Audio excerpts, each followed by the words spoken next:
bad things happen to really good people. And Zig Ziglar, always said, people don't care how much you know until they know how much you care. And that's one of the gifts that I have, is just that ability to connect and become friends with people really quickly. It is a talent, but it's something you can't fake. You either are a genuine human being and you are helpful, or you're not. Welcome, Model FAs. This is David DeSalle, the president of Model FA and your host of the Model FA podcast. Our guest that we have today is an incredibly interesting, cool friend of mine that we've become friends over the last couple of years. And I couldn't be more excited to have him on the show. We're going to learn a lot about his backstory and his success in his career thus far. So Koon. Chris is a lifetime member of the Million Dollar Roundtable and Top of the Table in 2021. He's a Master Achievement Awards winner with career production in the industry's top 1% with over 10 million of career production. He's completed 19 marathons, including the Chicago and Boston marathons. And he actually even broke the 3-hour barrier twice. Chris inspires thousands each year with his motivational message and personal story. Chris spends time to help folks discover their strengths and ultimately follow their dreams. And I actually just saw, you recently spoke at the time of this recording, on March 14th, recently spoke at a mutual friend of ours office, Stephen Trulio. So good to see that you're out and about and traveling. But Chris, welcome to the show, man. It's been a long time coming. It has.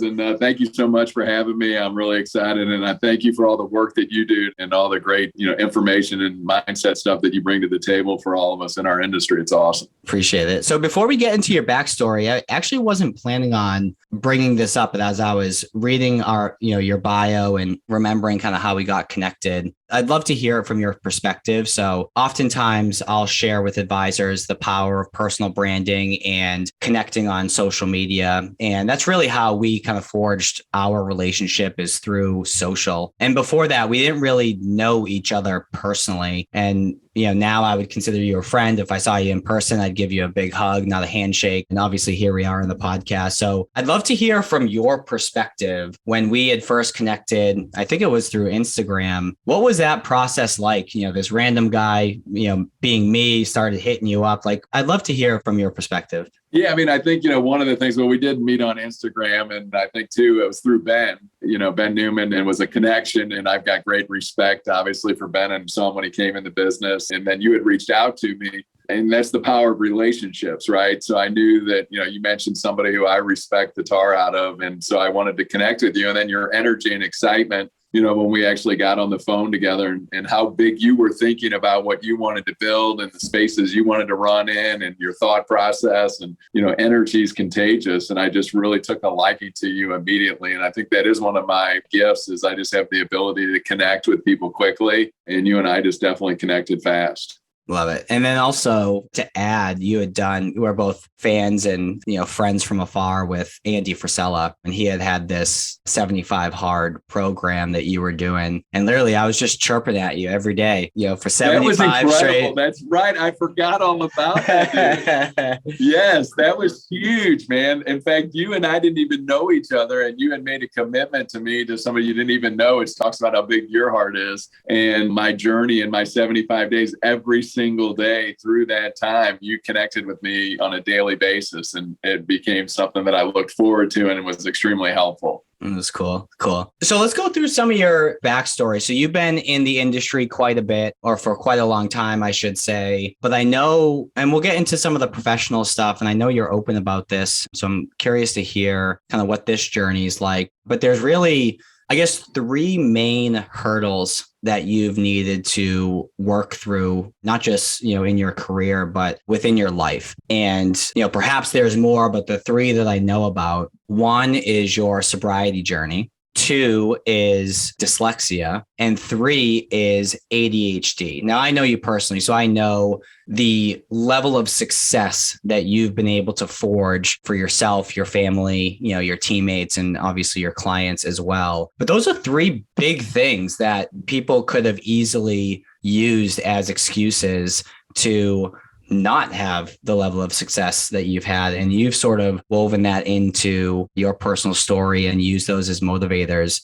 to build what you've built so far. So if you could just give us a glimpse into some of your backstory and working through some of those challenges, I think that would, give us some great perspective that really anything is possible, if you put your mind to it, regardless of any shortcomings you may have. Yeah, no, I mean, that's awesome. I mean, I think, labeling is disabling. And, when we go to school, I'll kind of start with school. So, I went to kindergarten the first time for half day, and many of us remember that. And then as my friends moved into first grade, they decided that I could come back in the second year, but I could go all day kindergarten. And that was, kids are so friendly and nice that, everybody just high-fived me on that one, which is not what happened. And then in first grade, I was in Mrs. Jones's class, and about halfway through that, she pulled me out and let me know that I would be going up to basically an old broom closet called the special school district. And that's where the journey really happened. And there I was with, kids, from first grade to sixth grade, emotional disasters. And it was a nightmare. And your self-esteem, is just getting hammered. And school is such a small amount of time in our lifespan, but it has such a big imprint on our souls and how we feel about ourselves. And then through that process, though, when I was 9 years old, with having that ADHD hyperactivity, my brother had brought home some running shoes for me, and I started to run. And I was an excellent runner. I excelled nationally as a junior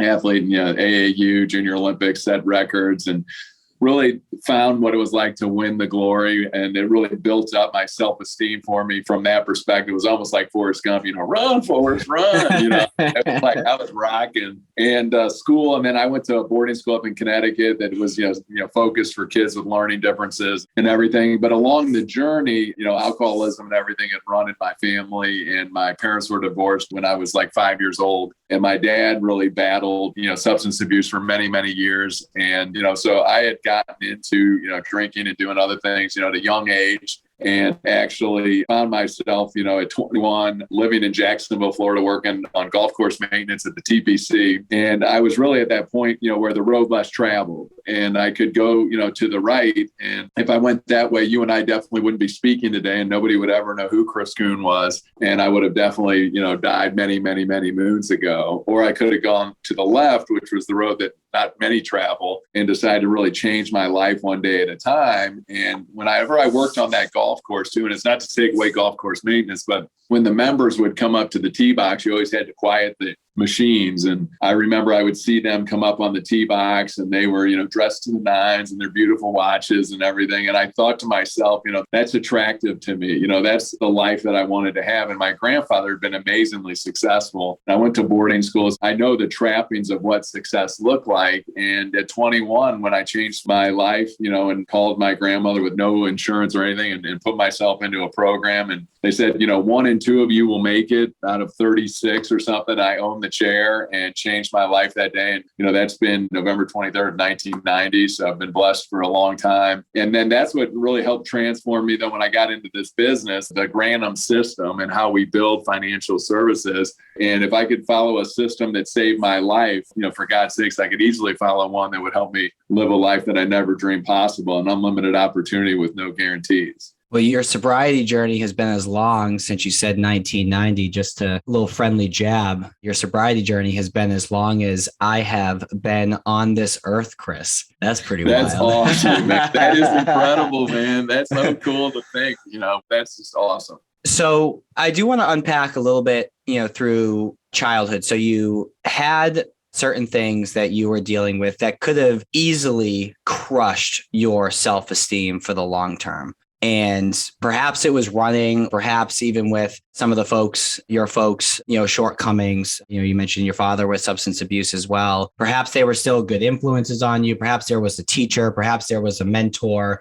What was it throughout your childhood specifically that shifted what could have been a downward spiral of extremely low self-esteem that actually helped you kind of regain confidence in yourself and believe in yourself moving forward? Was there a particular shift or person or event or anything like that attributes to that change in your trajectory? Yeah, I mean, I can remember as a child, like, a couple of things that just stand out there, these moments. And one would be, to give you an example, I have an older brother and a sister, and we would go to family events, and my brother would say, hey, spell Christopher, which was my name. And I couldn't spell it for a long time, and they would laugh and it was funny, but it really wasn't funny, in my soul. And then I would go to camp. My grandmother up in Long Island, I would go in the summers out to East Hampton, which is a beautiful place. And they had a JA camp, and they would do spelling bees there. And I remember one time they said a spelling bee, and I literally took off as fast as I could run and hid behind a couch. I was so terrified by being exposed, And I'll never know who this individual was, but a counselor came over and said, hey, what's going on here? And I said, man, I can't spell at all. This has really got me freaked out. And he was like, hey, just come with me. We went and hit tennis balls on the backboard in the back of this place. And I don't know who he was, but that was like an angel that came at a great time in my life, was one person. And then the second person that was huge was Charles Lewis, was my running coach from Floors and Track Club. And he was super smart. He worked for Monsanto, and he was very much like a fatherly type figure for me, and cared about me, believed in me, and helped me grow along the way. And then I was always attracted to successful males because, with my dad not being around as much as I would have liked, I enjoyed the male and just saw people. And then when I met, John Qualley, when I was looking at this industry, that was somebody, I think when the student's ready, the teacher appears. And I was ready at that time for a new opportunity. And John believed in me, saw things in me that I couldn't see at that time. And even to this day, he still on my birthday leaves me amazing messages and still just, inspires me even to this day. And that's one of the things that I love to do, is why I share so openly, David, is that if I can get to this level of success with the things that we've all gone through stuff, we all do. We all have gifts and wounds, but I share my vulnerabilities because I hope that helps somebody else want to share theirs along this way, this journey of life, which is so inspiring and exciting. That's awesome. Before we get into some of the professional stuff, last follow-up question. So given everything that you've gone through, successes, speed bumps, if you will, along the way, having good role models, perhaps not so good role models throughout your life, how has that affected the way in which you raised your kids and continue to raise your kids, how you operate kind of as a family man? Like, what are some of the principles that you live by in terms of, being a dad, being a husband? Yeah, so one of the things, for me was, and this is important too, I think, in learning, whether or not you had the parent growing up that you wanted or you didn't want, your parent is your parent. So regardless, even if your dad was the worst father in the world, there's always a longing that we love our parent, we love our mom, or we love our dad. And I think a true gift to yourself, though, is that someday when you can forgive and let it go, and realize that they did the best that they could do in the journey of life that they were going through, that they loved you, but they just couldn't necessarily have the tools in their toolbox to be able to give you the love that you needed. But we are able to, go into the world and be different. So when I met Lisa Rose and we started having kids, I've always wanted to be the father that I never had. And so with my kids, it's always, God, family, and faith has really been important to me. I would say, too, that I'm an amazing dad. My kids are, some of my closest friends. We're really good friends. But that friends thing got me in a little bit of trouble because sometimes you got to be the parent and lay the law down. So it's cost me a little bit. But, every day, I get messages, from my kids. And, I always say I love you. And they always say I love you more. I tell them every single day that I love them. Business allowed me the opportunity to be at all their sporting events. And my daughter was an amazing soccer player. Never missed a game, and freedom and flexibility. And I've got amazing, supportive wife. We've been married, 25 years. So obviously have ups and downs in that, but, we're committed, to each other and to our family, and life goes by so quickly. And really the greatest gift in the world is being a parent. And then too, this is important. I think in the world that we live in today with kids, I used to think when I was younger, I wanted my kid to be like, whatever, some huge accomplished human being. To me, if somebody's comfortable in their own skin, can provide for themselves and be kind to others, check the box, that's a home run. And anything above and beyond that is wherever they take their dreams and their journey. That's cool. And I think some of those principles, you can apply to your business as well. And, with that being said, There's a book that I always recommend. The author was a guest on our show around this time last year, actually. His name's Ivan Farber, and he's got a book called Conversations. And it's all about, some tips and tricks and tactics to be able to connect with others through conversations that you have. So think of like an approach or an initial discovery meeting, with a prospect, or perhaps even when you connect with them on the phone initially, or perhaps at a networking event. And I feel like a lot of folks who are advisors, they are great at the planning aspect, but what they sometimes fail to do is connect with the client just as humans first. And that's something that I've been on the receiving end with you that you're really good at. And I know, in other instances where I've seen you speak in regards to being able to connect with folks. And I don't know if you take the approach that there are certain questions that you ask and it's very methodical, or if it's something deeper than that in order to, connect, with the folks that are around you, or strangers, if you will, to turn them into friends and perhaps turn them into clients. But can you just speak to that topic a little bit in terms of connecting with folks and how to go about doing that? If I'm an advisor listening to this and I find that I know my client's goals, I know their business situation, I know their financial plan, but I don't actually know them as humans. How do we help them with that? I think we all have, strengths and weaknesses in building our practice. So, one of the things that, ever since I was a little boy, I've always been curious of people. In fact, I was labeled, the Eddie Haskell with many of my friends. I've always been very inquisitive and always have thought of others and I love people's stories. I love finding out, what makes you tick, what's important to you. The other thing is we all put our pants on the same way, regardless if, you got $50 billion or $50. Maybe you go right leg first, I go left leg. But like you said, we're all humans on this planet, and everybody has those gifts and those wounds, and everybody has their story in their life, and people that were important to them, and people that they cared about, and people that they've lost, how they built their businesses, how they went through adversity, what inspires them in life, what's important to them, how do they run their days, what's important, how have they gone through the trials and tribulations of life, and when things aren't working as well with your children, whether it could be all kinds of different, dysfunctions or different things that happen, bad things happen to really good people. And Zig Ziglar, always said, people don't care how much you know until they know how much you care. And that's one of the gifts that I have, is just that ability to connect and become friends with people really quickly. It is a talent, but it's something you can't fake. You either are a genuine human being and you are helpful, or you're not. And it's what people see too when you're not, when nobody's watching, how do you carry yourself? So,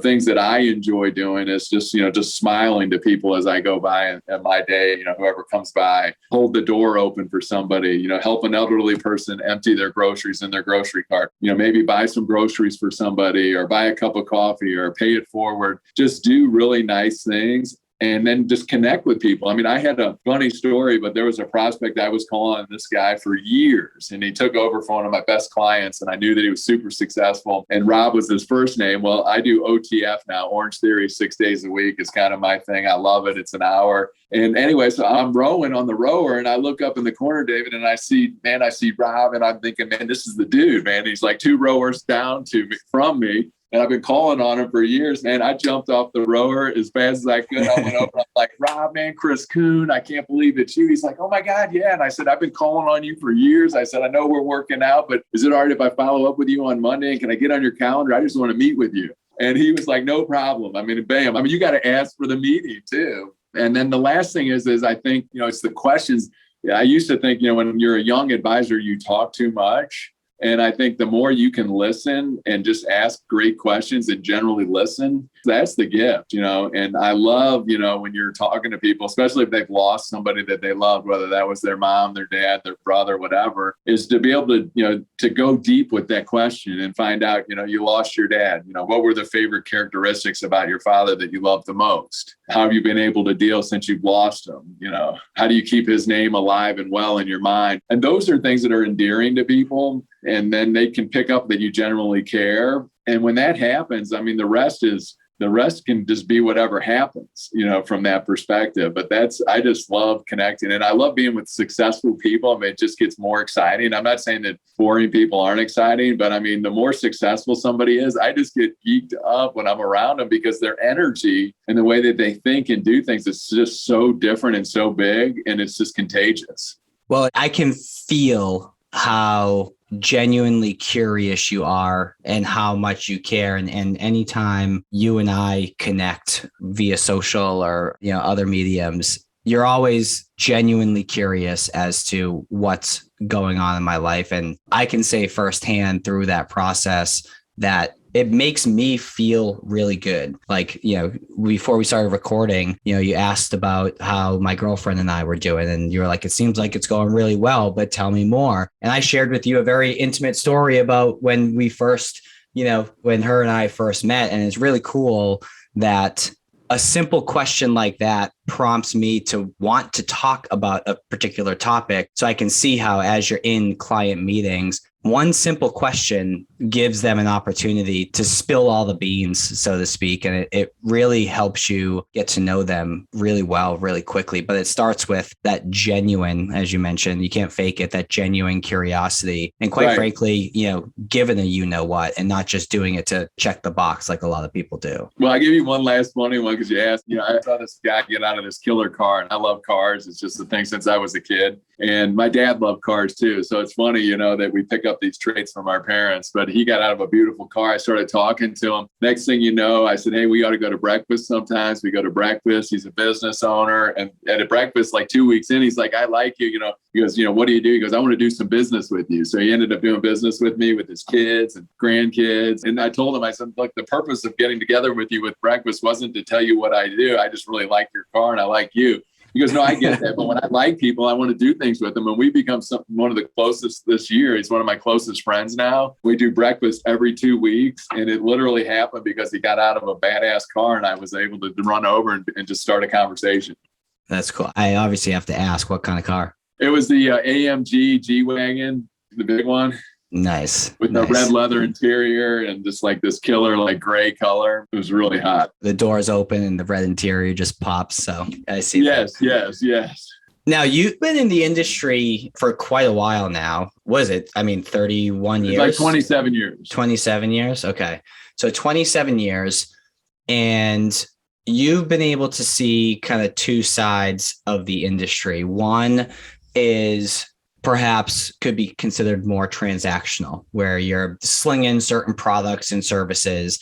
And, over the years, the industry has shifted in the other direction to be more planning focused. But I have a tough time with you specifically labeling the early years as transactional because of how deep you go on relationships naturally. So to me, it seems like it was perhaps less transactional for you in terms of the relationship component, but maybe in terms of the actual advice you were giving, perhaps. But I guess walk me through that journey of how the industry has shifted through your eyes from more of transactional selling, if you will, to full holistic, true financial planning. It was no question asked when I first got into the industry. Everything was transactional, whether it was, buy term insurance, convert your term, buy a kid's policy, get disability, long-term care, get an annuity. Everything, I'm going to go see David today. I want him to get a convert some insurance. So, it's like the gerbil on the wheel, right? It's going to get like a piece of action. Now, the thing that I was able to do in that is build great relationships because I would spend like 10 minutes on the concept or the idea. And then we would spend an hour at lunch together getting to talk about your girlfriend, your boat, your car, your vacations and all the great stuff. And then I'd bring this idea to the table. And you'd be like, okay, cool, it works, and sign, and we're off to the next one. And then you're right, the industry changed and the company I'm with really changed. And it was interesting because when you're used to, I call it kind of like crack, when you're used to being transactional, you got an answer right away. Well, when you had to retool yourself, and Nick Murray, I give a lot of attributes to, I really love his stuff, but when you had to retool and become a planner, you had to slow down, and then you had to kind of go through a process where, you really wouldn't even get into products until it could be 4, 5, 6, 7, 8 meetings deep in 2 to 3 month period before insurance would even come up. But when it did, it would be 6 or 7 times larger. You control the money, you control the relationship. So I have in my book of business, there's a third of it probably that still looks at me as the life insurance guy. And then moving forward, now we're the financial advisor in our team. But the beauty of doing 200 plus lives a year and all that stuff is that I had a lot of seed that I had thrown out into the world, and it had planted in soil, and some of it grew into some pretty, tall, stalky stuff, and some was small, but whatever. I had all these people I could go back to. And I partnered up with a couple of people in our firm, and I went back out to my clients and I let them know, David, in our relationship up to this point, I've been really excited, but I would say that I've primarily been your insurance guy. I know you have another advisor that you've worked with, but our company is changing its focus, and I've aligned myself now into becoming much more into planning. I've got a certified financial planner on my team. And what I would love to do, if you're open to it, is see if you would go through our process together, and we'll take you through and kind of show you, what you have, where you're going, what it's going to look like, how much income do you want to have, tax strategies, all these great financial planning ideas and concepts. And we'll put together a plan for you. We're willing to give 3 to 4 hours of our time, which is our most valuable resource, to you for free. We won't charge you a fee. But my ask of you is that, David, is that as you go through the process with us, that at the end of it, when there's been value communicated to you, and we can see that we can really help you align all your things together to have everything work together for the best outcome for you and your family, that you would be open then too, that if you felt that way, which many of my clients have, that you'd be open then to moving things over and working with us moving forward from there. Is that fair? And it was amazing. They handed me, here's my envelope. I don't even know what I have in here. I haven't heard from this guy, or she hasn't called me in forever. And people love the plan, and nobody's really delivering great plans and then reviewing the plans and keeping them up to date. And that's what we do so uniquely well. And so moving forward, I love, helping people from that perspective. But, having done 15 years of really transactional based stuff, I had fields, I had crop that I could go out and harvest all day long. And some of it became huge and plentiful, and some of it died on the vine, but it didn't matter because it was a quick phone call. Well, I'm noticing some themes as we're unpacking, some of these topics. And the theme is just ask, right? You got to ask for the appointment, the guy at Orange Theory, on the rower. You just ask for it. Asked to take that guy out to breakfast, with the car, and that turned into business. You went back to your clients and asked for their assets, right? So there's a common theme that I'm picking up on as we're chatting, which is you just kind of got to ask. And I'm curious to know how that theme applies to getting introduced to more people, because obviously if we want the business to grow, introductions are one of the best ways to go about that. So how do you view introductions in the client relationship? When do you go about asking them to be introduced to more people? What does that process look like for you specifically? So referrals are huge. I mean, Andy Schwartz, who's a huge financial advisor, has a huge RIA, one of the most successful guys that I know that's really been a role model, always said you get paid in 2 ways. And that's if they become a client, and then you get referrals. And one thing that was really important, I think, to communicate is for people in our industry, we're calling people because we want to help people. So our valued proposition, our why is significant, and it's about it being service to fellow human beings out on the world. We want to help them. And when we call people on the phone to reach out to them, or when we ask for referrals, nobody we're asking or nobody we're calling really cares where you are a year from now. And I think the sooner that you realize that nobody really cares where you're going, other than really the person that looks at you in the morning in the mirror back, because you do care and you have a really good valued, proposition to bring to people. So I was always a prospecting machine, because they told me to get 25 referrals a week and then 100 a month, and it would turn into X, Y, and Z. Today, it's 20 referrals a month. It's funny, I struggle more to get 20 a month today than I did when I would get 100 when I was broke as a joke. But, today, as I always teeing people up, and then I know, from LinkedIn and things that we can look at now, who other people are within your firm that you work with. And I just let everybody know that I'm not expecting you would know anybody necessarily in the market for anything that we're doing. But I need to spend 20% of my time bringing great people into our system so that we can spend 80% of our time doing all the things that you love from us. But if I don't have the 20% coming in, we can't do the 80. And you love the work that we're doing, and we're bringing a great job to the table. I want to make you a raving fan for us. And I respect you, and I know great people. I'm just simply asking you to open up your mind and think of 3 to 5 individuals that I could reach out to. And so I just always plant the seed that way. And then I do, personal observation, and I'll throw names out. If I know there's people that they're connected to that I know, a lot of times I'll share, David, you're connected to them. So is another client of mine, I'll use all three of you when I reach out to them. So it might make you feel a little bit better. Is that okay? Sometimes I'll say, can we email them together, while we're here? One of my clients used to do text videos, to my clients. He'd say, hey, David, you got to meet with Chris Koon. I'm in with him right now. And then he'd send the text, and then I'd follow up from that perspective. But people need our help so much. I mean, so few people retire with the life that they want, and this life goes by so quickly. Courage is new people in your system, and you just have to have courage on a daily basis to grow this thing. And bigger is better too. I mean, actually going for huge referrals that scare the death out of you, because successful people, it's easier for them to write you a check for $100,000 a month than it is for somebody to write you a check with no money for $300 a year. And I'm smirking. So if you're just listening to the audio here, you can't see me, but I'm smirking because if we were to transcribe this conversation, Chris, and just read the transcription, and we came across the story of you talking to the person with the nice car, you going up to the Orange Theory person, you asking for more assets, you asking for referrals. And we were to just read the words. Okay. Personally, I'm sure a lot of other folks would agree with this.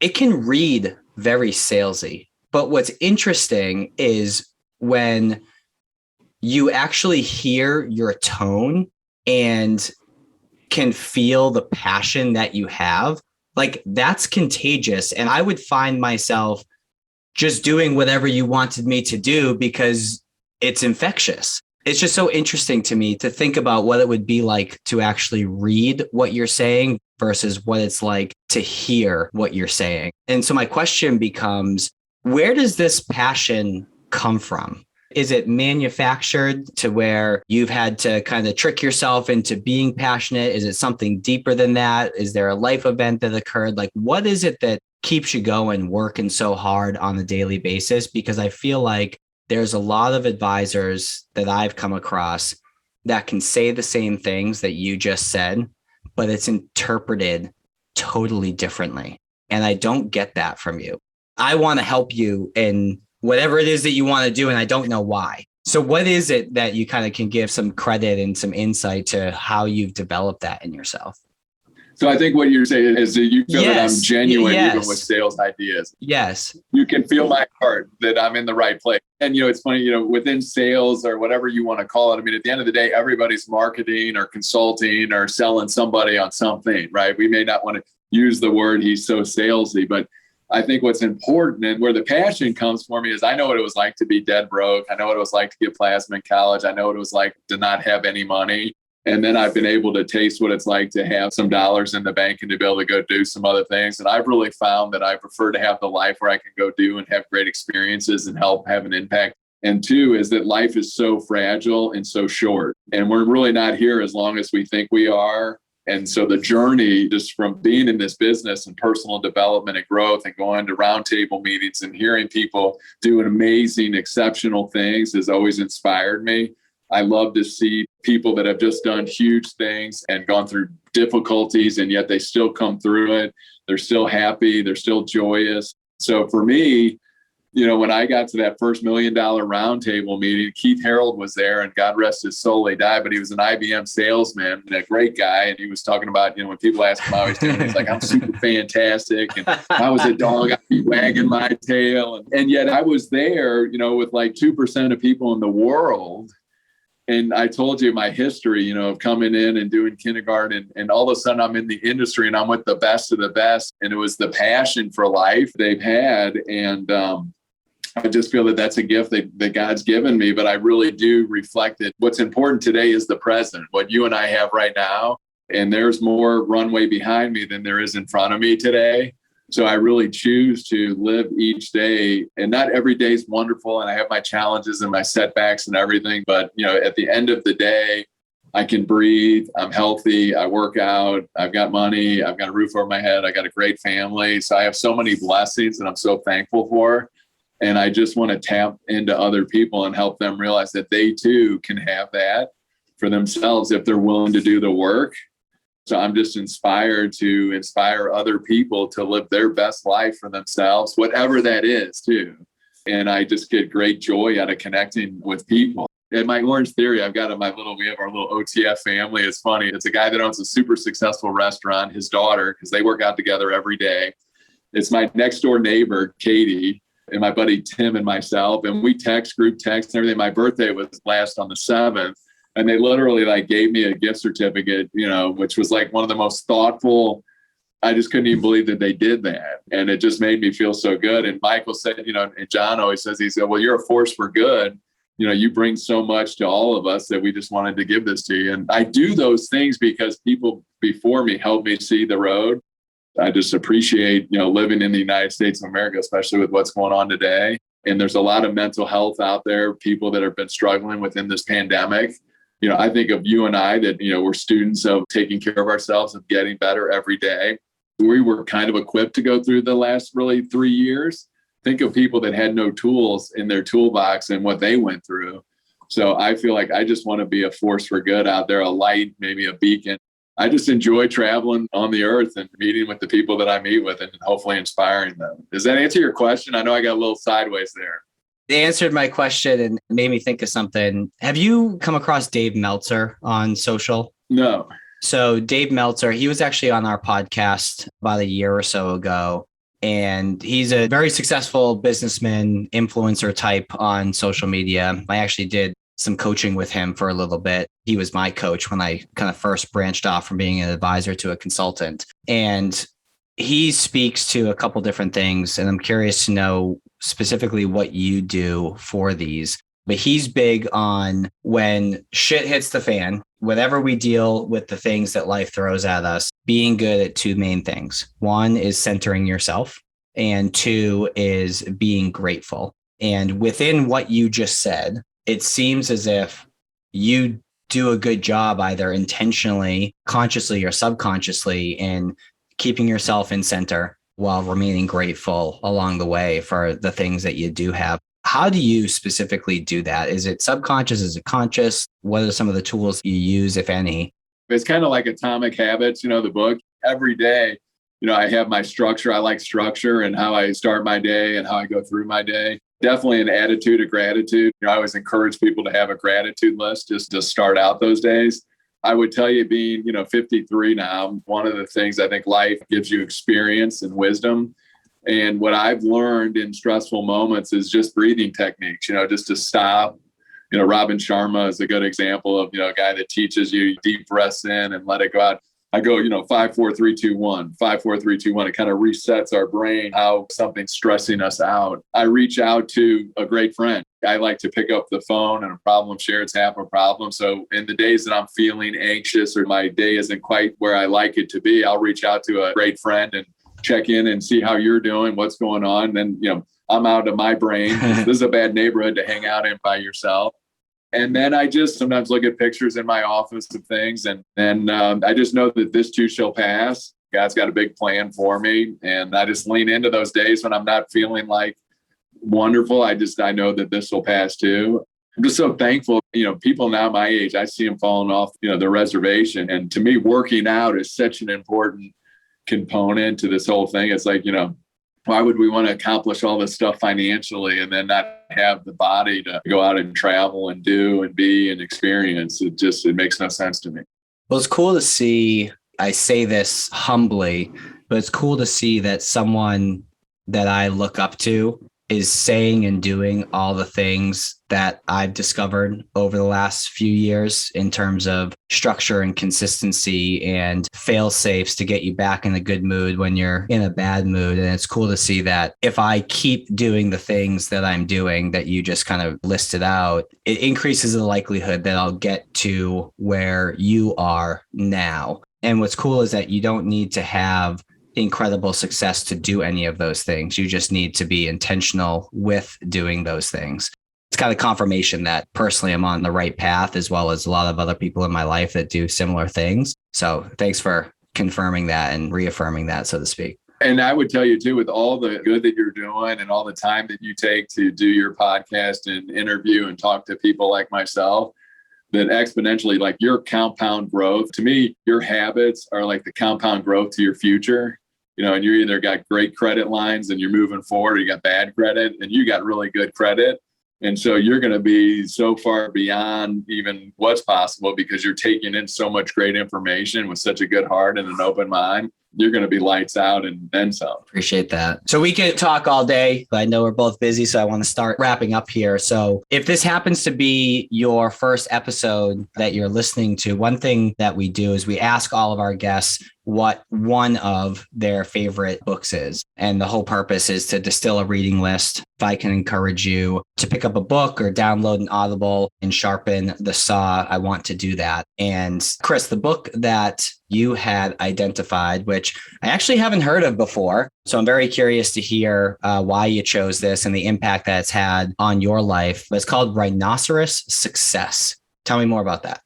Yeah. So when I got recruited and John Qualley brought me in, we had rhino classes. So our training classes were rhinos. And this was written by an Australian guy, Alec. Google the book Rhinoceros Success and you can buy used copies of it. But if you think about a rhinoceros, right, a rhinoceros has super thick skin. It's super easy reading too. It's big print. You can read it in about an hour, but I got goosebumps all over my body when I was reading it. So the rhino has thick skin. The rhino can charge when needed, knows too, though, when to lay and rest in the mud hole to reset themselves and move forward again. And in our business, you have to have super thick skin. And you got to be able to go. And then you got to know when to rest and when to take it easy. And knowing that throughout the jungle's full of all kinds of torpedoes and things and snakes and different things that are going to take us off a course. But you got to go through the jungle to get to the other side. So this book, as I was coming into this business with $1,000 to my name and a car that I pop started, this book gave me an inspiration. Rhinos all over my office. I got a needlepoint book of a rhino. Like I just connected to the rhino. And I would reread that book all the time just to kind of reiterate what we were building in this business. And so when I was going through all the massive amounts of rejection that we all go through, I didn't want to take it personally and just realize that that's just part of being in the jungle. It was just a fantastic, easy read that set me on fire from that perspective. So a couple things. One, I just bought it on Audible as you were talking. It's only $4.85. So definitely scoop it up if you're listening to this. Second, the way that you just described that book is a distilled version of this entire conversation. So it's pretty cool to see how that book has literally helped kind of shape the way you operate in kind of all aspects of your life. With the insight that you provided in regards to, centering and the obstacles that are going to be in the way and continuing to persevere and all that stuff. So it's ironic that it kind of confirms everything that, you shared in your personal life as well. Quick question for you, though, of things that we've talked about today. What's your takeaway? In general, I share this with a lot of people when they're having trouble, whether it be in their business, in their workout life, in their personal life. And I feel like you bleed this trait in a very good way. It's coming out of your pores, which is just, I'll say the PG version, but just giving a crap with whatever it is that you're currently doing, whether it's being a husband, a dad, an advisor, a workout partner, a friend, whatever the situation is. I can tell that you actually give a shit, man. And if I were to sum it up in one phrase, it would be that. Like I said before, it's infectious. And I can see how, whether it's your kids or your clients or prospects or friends of yours that are asking for your advice, I can see how you're able to drive people to take action with whatever it is that's in front of them. Because it's almost like if you asked me to do something, Chris, I'd be like, shit, I don't want to let Chris down. I don't want to change that passion to disappointment. So I would say if I were to sum up this entire thing, you actually care and it is blatantly obvious. There's no bullshit inside of you. You can tell that you don't do it for the wrong reasons, but you do it because you actually care about the people around you and you want to help them with whatever they need help with. And like I said, it's infectious, man. No, thanks. I appreciate it, man. This has been awesome. The last thing I would just leave with the people listening, a reward for me that I think I just encourage people to do is There may be your mom, your dad, brother, sister, friend, somebody, that you haven't reached out to in a long time. And every family has their challenges and their things, and you can live in the world of resentment and just let time go by that you can never get back. So I just love for people just to, today pick up the phone, call somebody that you haven't spoken to in some time and call them up and just say, hey, I was thinking of you today. Just wanted to call you, tell you that I miss you. I wish you well. And if it's your parents, let them know that you love them and that you appreciate them. And could even be a client, but somebody that, moves you that you haven't spoken to in a while. That's how you could pay this deal forward for me. I love it. Well, Chris, if someone wants to connect with you and say thank you for this episode, where do you want to kind of drive them to? Instagram is the Kooner one on Instagram is perfect. Love it. Cool. And then obviously he's got LinkedIn and all that stuff, but this is an episode worth sharing. So please do it. We appreciate it. This is one that can have a really big impact on other folks, both in and outside of our industry. So share it with someone that you care about. Chris gave you a call to action as well with, calling someone that you care about, checking in with them. So do those things. It'll make you feel good. And Chris, very much appreciate your time. Looking forward to seeing where our friendship goes from here. That's awesome. All right, David, take care, man. Have an awesome day.